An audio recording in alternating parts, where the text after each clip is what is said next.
Hello everyone, welcome to the channel Palkin Educational Desk. Hello everyone, welcome to the channel Palkin Educational Desk. I am Palkin Chaudhary. Today we are going to start our topic meaning of liberty. आज हम discuss करेंगे liberty का मतलब स्वतंत्रता का क्या अर्थ है और उसके बाद हम पढ़ेंगे John Stuart mills views on liberty.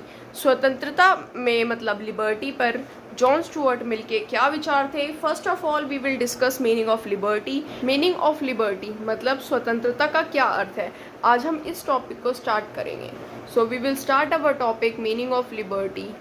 तो मीनिंग ऑफ लिबर्टी में जो सबसे फर्स्ट पॉइंट है वो है the term liberty is derived from the Latin word liber which means free from all shackles and restraints. इसका मतलब है लिबर्टी शब्द लैटिन शब्द लिबर से आया है जिसका अर्थ है सभी बंधनों से मुक्त. लिबर्टी का मतलब होता है सभी बंधनों से मुक्त मतलब एक तरीके से स्वतंत्रता. और लिबर्टी शब्द आया है एक लैटिन वर्ड है लिबर से, उससे लिबर्टी बना है और इसका मतलब होता है सभी बंधनों से मुक्त या फिर एक तरीके से स्वतंत्रता भी कह सकते हैं. देन सेकेंड पॉइंट है liberty means freedom to do whatever one like regardless of all conditions. स्वतंत्रता का अर्थ है सभी परिस्थितियों की परवाह किए बिना जो कुछ भी पसंद है उसे करने की स्वतंत्रता. Then next point is it should be remembered that liberty in the sense of freedom from all the restraints is not possible. इसका मतलब है यह याद रखना चाहिए कि सभी बंधनों से मुक्ति के अर्थ में स्वतंत्रता संभव नहीं है.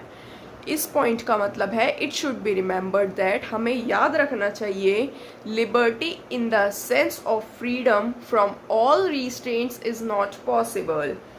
यह याद रखना चाहिए कि सभी बंधनों से मुक्ति के अर्थ में स्वतंत्रता संभव नहीं है. Then our next point is the concept of liberty may be assigned wrong meaning when it is understood in the sense of absence of restraints and limitations. स्वतंत्रता की अवधारणा को गलत अर्थ दिया जा सकता है जब इसे प्रतिबंधों और सीमाओं के अभाव के अर्थ में समझा जाता है.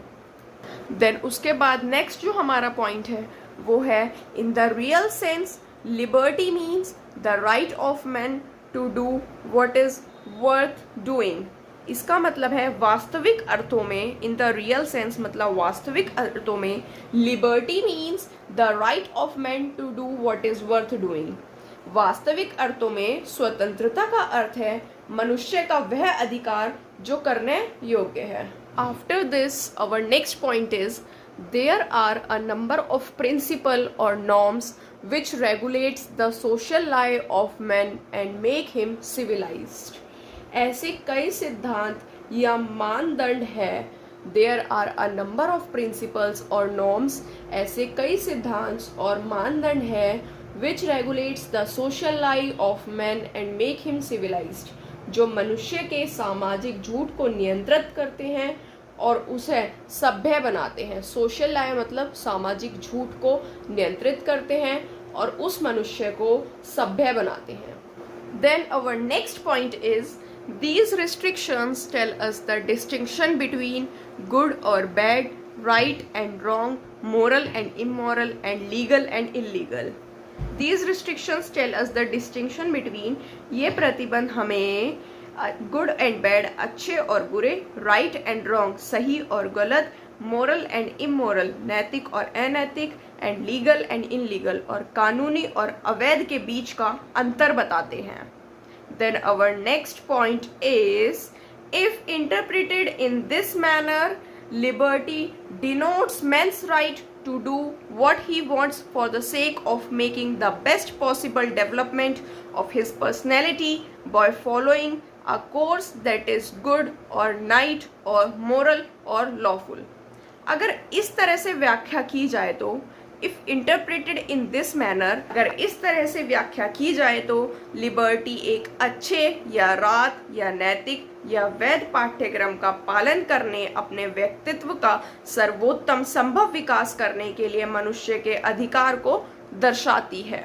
Then our next point is, therefore, the real meaning of liberty should be understood by keeping in mind that the liberty of an individual is relative to the liberty of others. इसलिए स्वतंत्रता का वास्तविक अर्थ है therefore the real meaning of liberty, इसलिए स्वतंत्रता का वास्तविक अर्थ है, इस बात को ध्यान में रखकर समझा जाना चाहिए कि एक व्यक्ति की स्वतंत्रता दूसरों की स्वतंत्रता के सापेक्ष है, कि एक व्यक्ति की स्वतंत्रता दूसरों की स्वतंत्रता के सापेक्ष है.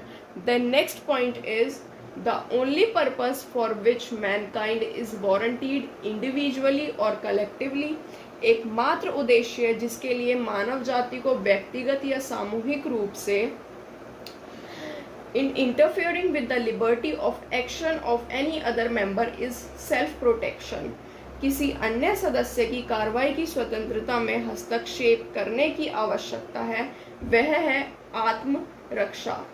इस सेल्फ प्रोटेक्शन का मतलब आत्मरक्षा एकमात्र उद्देश्य है जिसके लिए मानव जाति को व्यक्तिगत या सामूहिक मतलब इंडिविजुअली और कलेक्टिवली किसी अन्य सदस्य की कार्रवाई की स्वतंत्रता में हस्तक्षेप करने की आवश्यकता है, वह है आत्मरक्षा.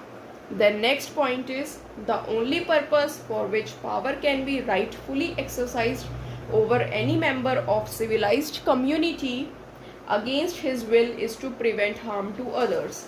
एकमात्र उद्देश्य जिसके लिए सभ्य समुदाय के किसी भी सदस्य पर उसकी इच्छा के विरुद्ध अधिकार का प्रयोग किया जा सकता है, वह है दूसरे को नुकसान से बचाना. I hope you will understood the meaning of liberty very clearly, and in our next video we will discuss John Stuart Mill views on liberty.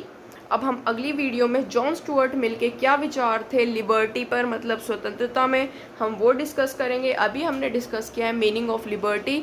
If you understood this and if this video is helpful for you, अगर ये आपको समझ आती है और आपको ये ज्ञानवर्धक लगती है तो इसको लाइक करें, कमेंट करें, शेयर करें. Please like, share, comment and subscribe to the channel Palkin educational desk. Thank you all and take care. Please like, share, comment and subscribe to the channel.